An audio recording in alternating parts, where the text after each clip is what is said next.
All right, Lonte, let's get over to some wide receivers here for our season-long player props. Who do you like? Who do you dislike? Yeah, man. So this was tough because I had a couple that I really liked, but I chose to go with one that I think is probably like a two-unit play for me. I'm gonna take Tyreek Hill over 980 and a half receiving yards. I know it's controversial. He's been dealing with an oblique injury in camp throughout camp, so he's been on and off the field. But reading some reports, he's going to be good to go. I don't think it's anything that's going to threaten him to miss time. It's kind of just a maintenance thing. They're kind of monitoring it. I think this is a good buy low spot. I mean, if you would have told me, a year or two ago that we can get Tyreek Hill under 1,000 yards, I would make that a significant bet. I think it's a good buy low spot. Obviously, Tua's help is somewhat linked to this, but they did go out and get Zach Wilson behind him, who is much more serviceable as a quarterback than the. I think they had Skylar.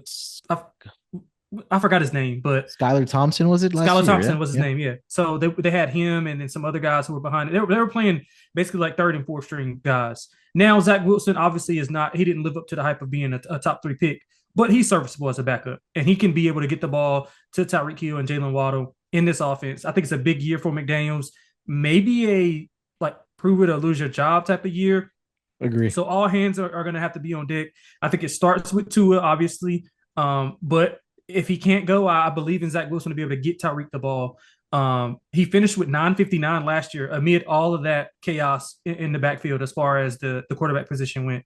He finished with 959. That was his least amount since 2019, 2020 with Kansas City. Tua played in 11 of those games. So I think he easily goes past this if Tua plays at least one more game or 1.5 point game. And although he played 11 games, I think in two of those, maybe he got knocked out a little bit earlier. So we basically got less than 10 games of a full healthy Tua, and he still almost got there with 959. So I think it's a good buy low spot for Tyreek Hill. The offense, I mean, Miami's so it's kind of like conflicting interest because I've heard like sports books people say, like the directors and stuff say, like they sharps have took my positions on Miami, but early on, I guess they were hitting Miami to go under. So it's kind of a battle, like market wise. I do think Tyreek Hill will flourish in this specific role. So I like him over 980 and a half passing yards or receiving yards. I'm sorry. Yeah, so I think the game possibly week was it week 6 against the Colts where he had 8 receiving yards. And then you take a look at the final 4 weeks that he did play: 36 against the Texans, 29 against the San Francisco 49ers, 105 against the Browns, and then 20 against the Jets. I mean, those were Right. some really good defenses in there with the Texans and Niners and the Jets. And you mentioned, right, this was probably, or this was not probably, but this was the least amount of yards he's had um, in the prior 4 years, where he had at Mm-hmm. least 1,200 receiving yards. And then Yep. his first 2 seasons with Miami, 1,700 plus receiving yards. And Right. Right. he's a touchdown machine, man. I mean, take a look. He's had a total of 82 touchdowns in his 9 year career, has Tyreek Hill. So I think a lot of the pressure you mentioned, I 200% agree with you about. This is a make or break year for, I think, not only for Mike McDaniels, but also I think for Tua as well. Because I think that if they don't make the playoffs, they don't get a wild card spot, or I don't think they'll get the division, especially with Buffalo in there. We've seen crazier things happen. But I think realistically for this Miami Dolphins team, it's probably going to be a wild card spot. And I don't think if they're not able to achieve that, um, it could be, a some tough decisions to be made for this Miami Dolphins front office, whether it's like we mentioned that the head coach, quarterback, and we saw some of the drama unfold, like you mentioned, with Tyreek in the offseason, that if they do have another lackluster season, that trade request could come again, and we may see him in a different uniform in the 2026 season. But if they're gonna have success, like you mentioned, number one, it's gonna have to be on the back of Tua's health, which is always a huge what if, a huge question mark, a huge concern. But if Tua is in there, we've seen what Tyreek Hill has been able to do offensively and racking up the yardage there. So hopefully it is a big year for Tyreek Hill.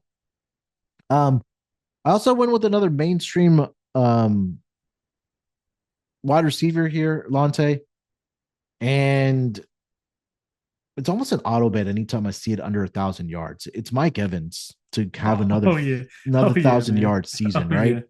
Oh The yeah. number is at 950 and a half. Um, and I thought this would be a lot closer to 1,000 or even above 1,000. You can find 950 and a half over at, I believe it's on DraftKings right now. So look, he's done it every single season that he's played in the NFL. And despite him missing 3 games last year, there was a point of emphasis for the Buccaneers to make sure that that streak continued for Mike Evans. That if we look back at the end of his career and he had 1,000 receiving yard season every single year, I mean, that's a one hell of an accomplishment for Mike Evans. But like I mentioned, it was a point of emphasis last season for Baker Mayfield and the offense to get Mike Evans to that milestone again. And even with him missing 3 games, he was still able to achieve that. And when you have a quarterback like Baker Mayfield, who's a team guy, he loves his teammates. He wants his teammates to have success. He's going to find ways, barring health, of course, for Baker, that they're going to make sure Mike Evans gets those 1,000 yards. And also, let's take a look at the running back room right now, right? They're already dealing with some injuries there. Chris Godwin's not going to be back till October at minimum. Jalen McMillan's also going to miss the season with a neck injury. So it's Mike Evans. It's, God, the guy's name is slipping my mind from Ohio State. Emeka Egbuka. Yeah, Abuka. There you go. So I think he's going to have a big season as well, but they're going to be missing some guys in that wide receiving room. So this could be a very fast start for Mike Evans this season here, Lonte. So I would not be shocked if we see another 1,000-yard season from Mike Evans. And again, if he does miss a couple games, I still think that he gets to this number. And Mike Evans is a guy that if something is broken, that's the only thing that's going to hold him out from playing in a game, or if it's a significant sprain or fracture, something like that. But this guy is tough as nails. He's from Texas. It's different down here with these guys from Texas. If it's not going to hold them back from playing, they're going to be out there. And those are the type of guys I want to back for season-long player props at least. So give me Mike Evans over 950 and a half receiving yards here, Lonte. I like that too, man. I think you hit on the most important thing with the wide receiver room is kind of banged up. I do think the scheme change, he may get off to a little bit of a slower start because Liam is gone from the offensive coordinator. And obviously he can scheme up some really good stuff. But again, I do think that it's Mike Evans at the end of the day. They're going to find ways to get him the ball. He's been resurgent since being in Tampa. I got rewarded with a deal, which I think was rightfully given to him. I mean, he's been balling, and he doesn't care if Mike is double covered. He's still going to throw the ball and let him go make a play.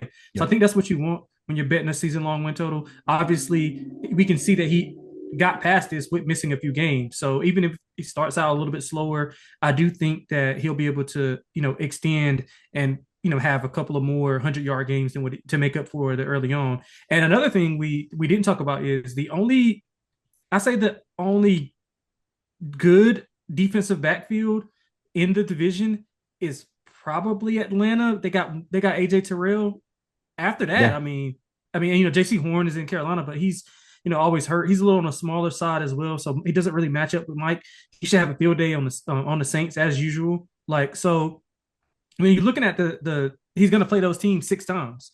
So I think he's going to have extreme success against all of those secondaries. I mean, he always kills Carolina.